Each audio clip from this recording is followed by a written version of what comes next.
पुराने नियम के अनुसार कोई भी जो कोढ़ के रोग से पीड़ित था उसे सबसे अलग बाहर जाकर रहना पड़ता था और उसका अपने परिवार से भी रिश्ता टूट जाता था। क्योंकि ये रोग एक दूसरे को छूने से लगने की आशंका थी, तो कोई भी ऐसे जान के पास नहीं जाता था। लेकिन मरियम और मूसा को भी परमेश्वर ने इस रोग से पीड़ित कर दिया था। फिर इस रोग का वचन के अनुसार सही कारण क्या है और इससे कोई कैसे बचा रह सकता है, आज हम इसी विषय पे बात करेंगे। पहले सुनते हैं परमेश्वर का वचन। परमेश्वर का वचन हमने संत मत्ती की इंजील उसका 8वां अध्याय उसकी पहली आयत से लिया है। यहाँ इस प्रकार लिखा है, जब वह उस पहाड़ से उतरे तो एक बड़ी भीड़ उनके पीछे हो ली, और देखो एक कोढ़ी ने पास आकर उन्हें प्रणाम किया और कहा, हे प्रभु, यदि आप चाहें तो मुझे शुद्ध कर सकते हैं। यीशु ने हाथ बढ़ाकर उसे छुआ और कहा, मैं चाहता हूं, तू शुद्ध हो जा। और वह तुरंत कोढ़ से शुद्ध हो गया। यीशु ने उससे कहा, देख, किसी से ना कहना, परंतु जाकर अपने आप को याजक को दिखा और जो चढ़ावा मूसा ने ठहराया है उसे चढ़ा, ताकि लोगों के लिए गवाही हो। परमेश्वर के वचन को पढ़े और सुने जाने से आशीष हो। आमीन। मरियम जो मूसा की बहन थी, एक प्रोफेटस थी, लेकिन परमेश्वर ने उसे कोढ़ से क्यों दंड दिया और इसका सही अर्थ क्या है? पुराने नियम में किसी के शरीर पर उस सफेद धब्बा आ जाए या कोई सोर, कोई जख्म आ जाए, फोड़ा हो जाए, तो उसे कोढ़ से ग्रसित मान लिया जाता था और उसे वो जाके पहले प्रीस्ट को दिखाना पड़ता था। अगर वो चलता रहे, वो ना ठीक हो, तो फिर उसे लेप्रस डिक्लेयर कर दिया जाता था और उसे कैंप से बाहर जाकर रहना पड़ता था जब तक कि वो ठीक ना हो जाए। और ये बहुत कम होता था कि वो ठीक हो। लेवी व्यवस्था 13 की 45 से 46 आयत, लेवी व्यवस्था 13 उसकी 45 से 46 आयत के अंदर हम देखते हैं कि जिसमें ये व्याधि हो, उस कोढ़ी के वस्त्र फटे और सिर के बाल बिखरे रहें और वह अपने ऊपर वाले होंठ को ढांपे हुए अशुद्ध अशुद्ध पुकारा करे।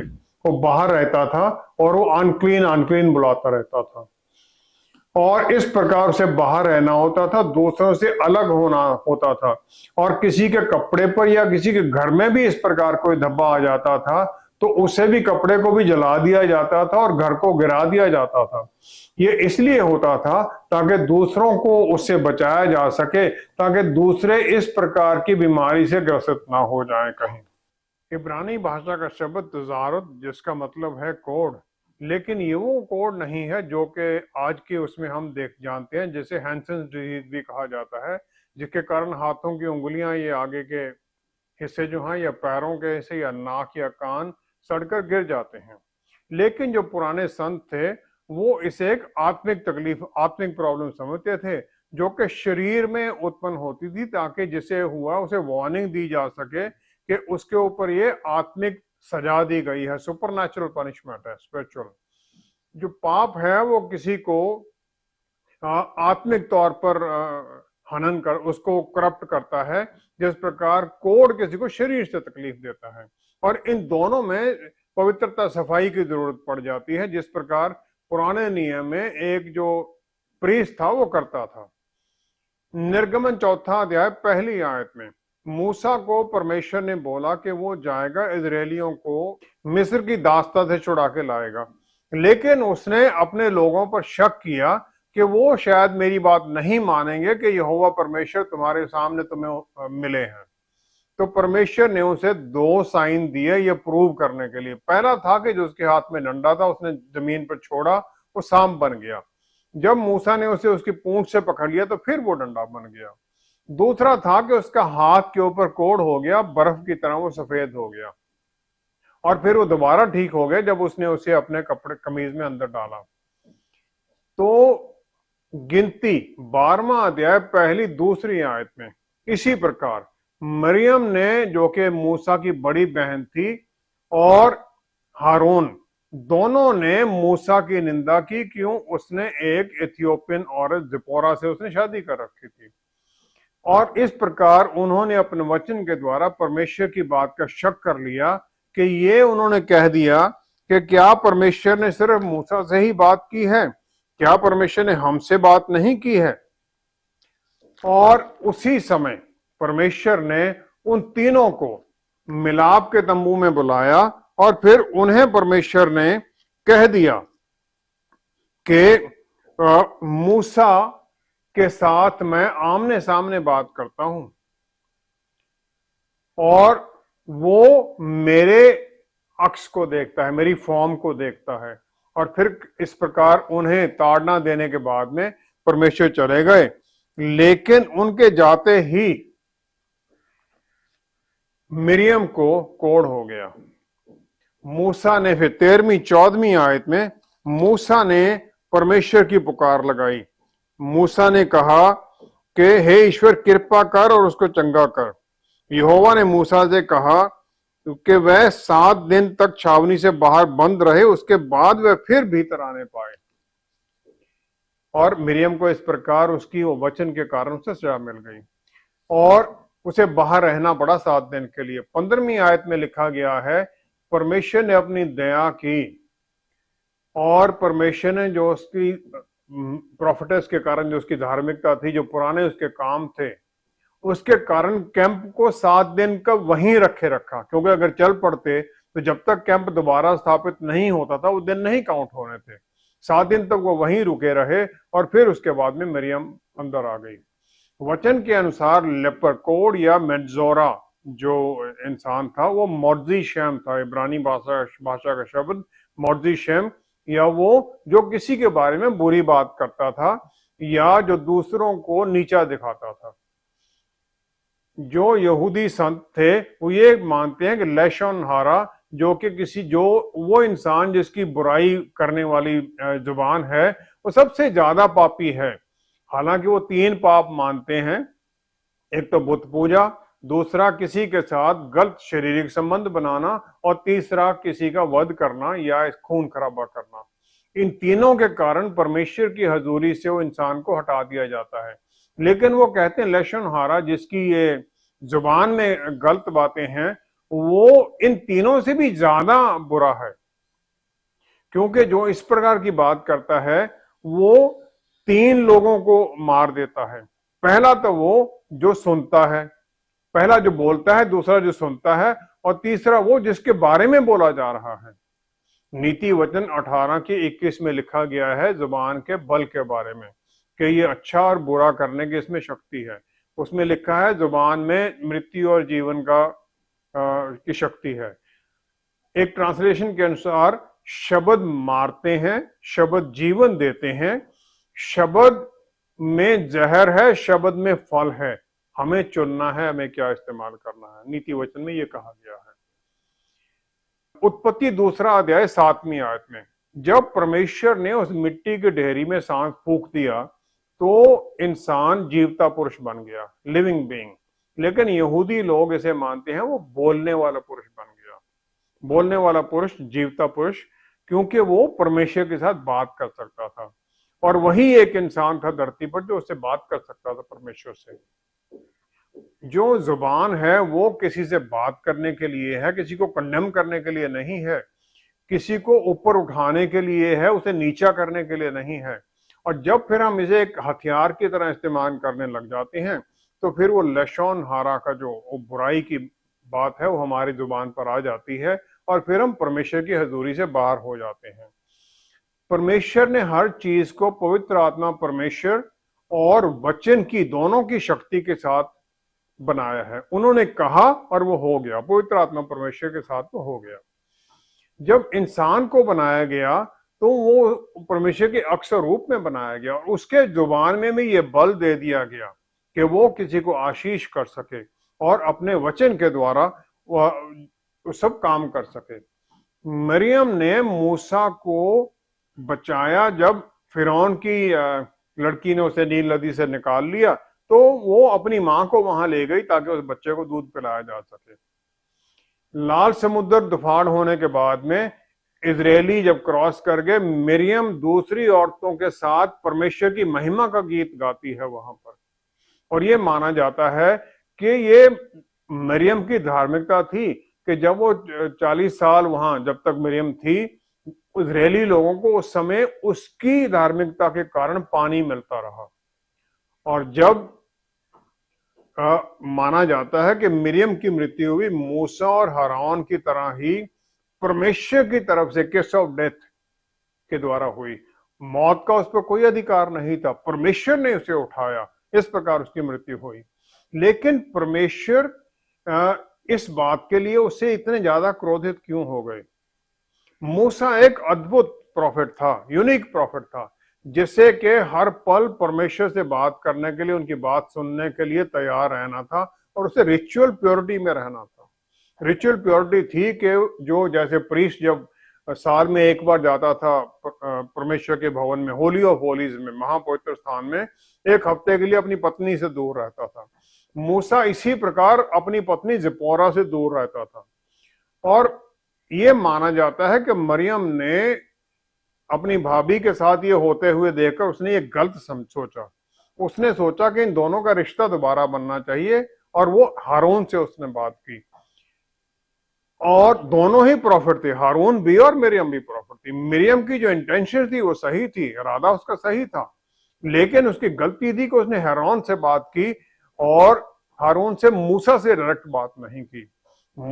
मरियम अपने ही अधिकार में बहुत पवित्र थी, प्रॉफिट थी, लेकिन उसके क्रिटिसिज्म के कारण उसे सजा दी गई। हालांकि उसने मूसा के को करेक्ट करने की कोशिश की, क्योंकि लोगों के लिए वो गलत उदाहरण दे रहा था। याकूब 3 अध्याय उसकी पहली आयत में, याकूब प्रभु यीशु के भाई हैं, वो कहते हैं हम उपदेशक और भी दोषी ठहरेंगे। जो टीचर्स हैं उनके ऊपर ज्यादा दंड की आज्ञा का कारण है। और परमेश्वर ने मरियम को बुलाया और उसके द्वारा जितने लीडर्स हैं उन सब के लिए यह संदेश दे दिया कि मैं तुम लोगों से दूसरों के बजाय कुछ ज्यादा ऊंचा एक्सपेक्ट करता हूं। परमेश्वर सबको उनकी एबिलिटीज, जो उन्हें टैलेंट दी गई हैं, उसके अनुसार जज करते हैं। और परमेश्वर ने सबको एक इनहेरेंट, उनके अंदर एक पोटेंशियल दिया है जिसके कारण वो कुछ अच्छा काम कर सकें। एक सफेद वस्त्र के ऊपर एक छोटा सा भी दाग बिल्कुल साफ दिखाई देता है, लेकिन किसी और कलर के ऊपर, किसी और रंग के ऊपर दाग जो है वो इतना जल्दी दिखाई नहीं देता है।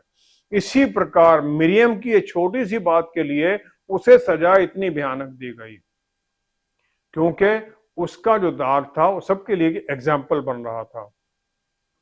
जो भी परमेश्वर के काम में लीडर है उसे इस प्रकार अपनी जुबान पर कंट्रोल रखना है, नहीं तो वो भी उस कोड की परिस्थिति में आ जाता है और परमेश्वर की हजूरी से बाहर निकल जाता है। उसे चाहे पता चले चाहे ना चले, लेकिन वो परमेश्वर की हजूरी में फिर नहीं रहता है।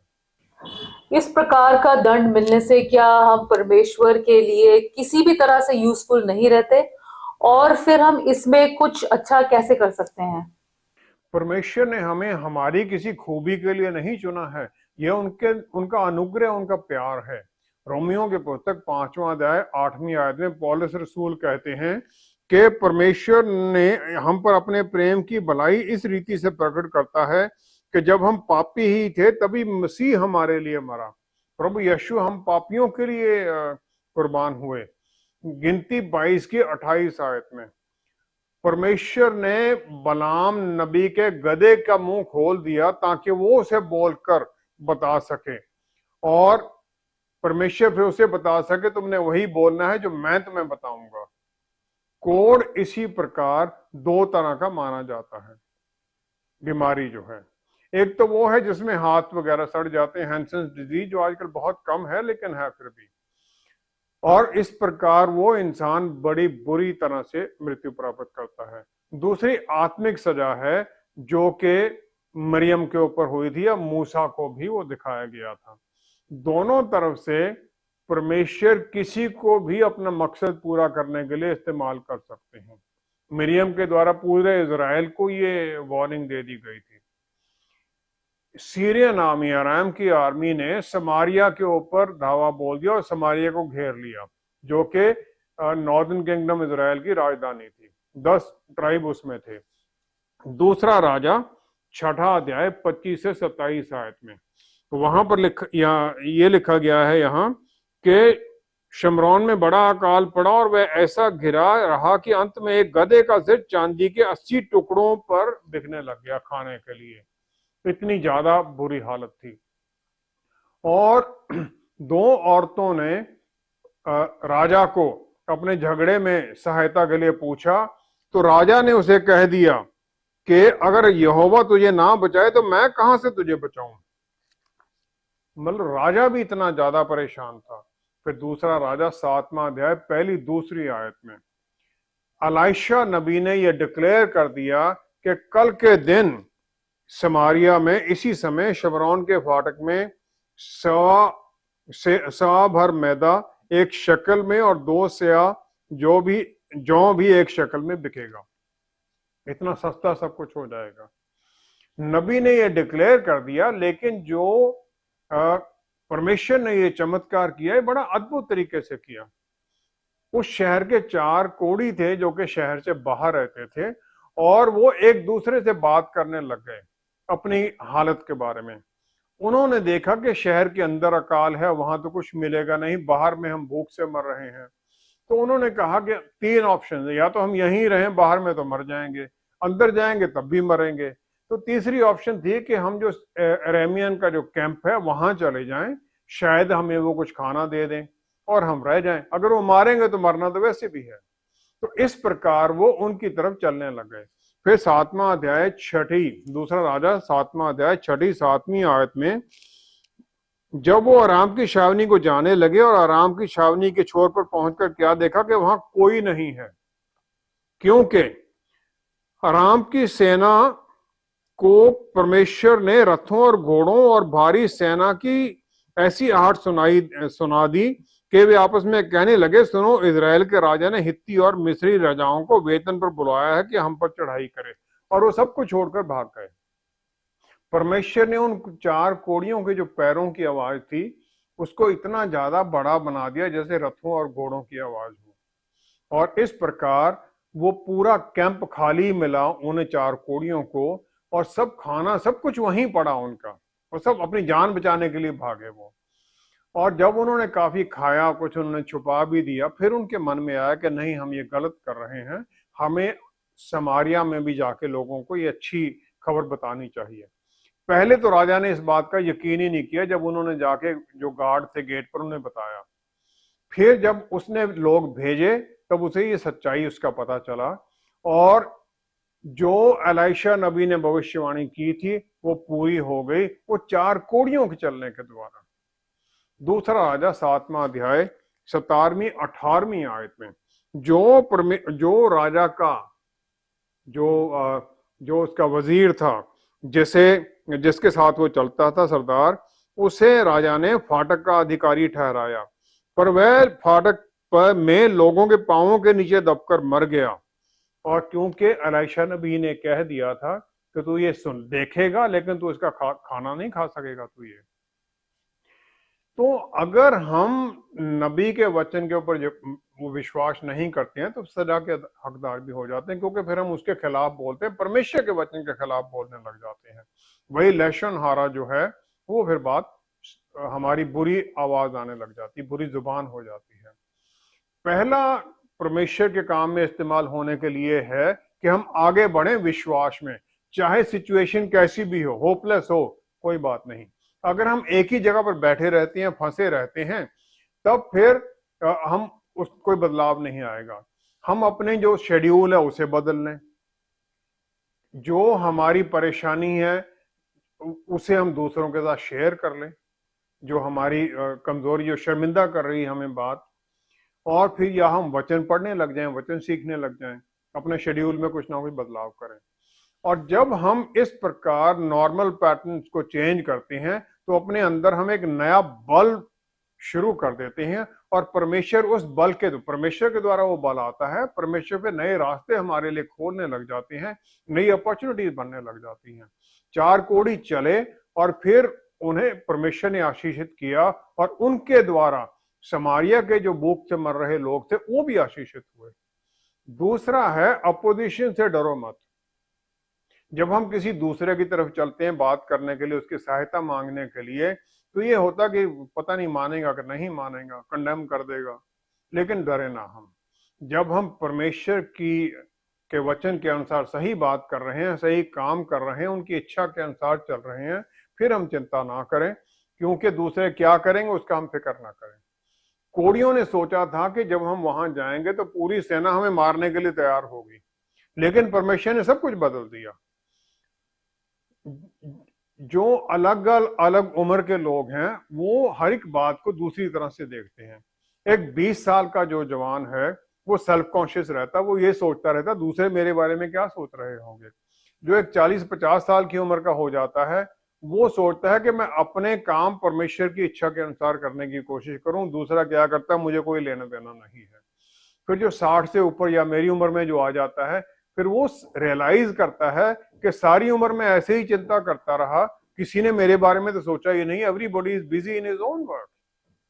जब हम आगे बढ़ जाते हैं दूसरों की चिंता किए बिना परमेश्वर की इच्छा के अनुसार चलने लग जाते हैं, तब फिर हम देखते हैं कि कोई अपोजिशन तो कोई थी ही नहीं, तूफान तो कोई था ही नहीं, परमेश्वर ने पहले ही क्लियर कर दिया था।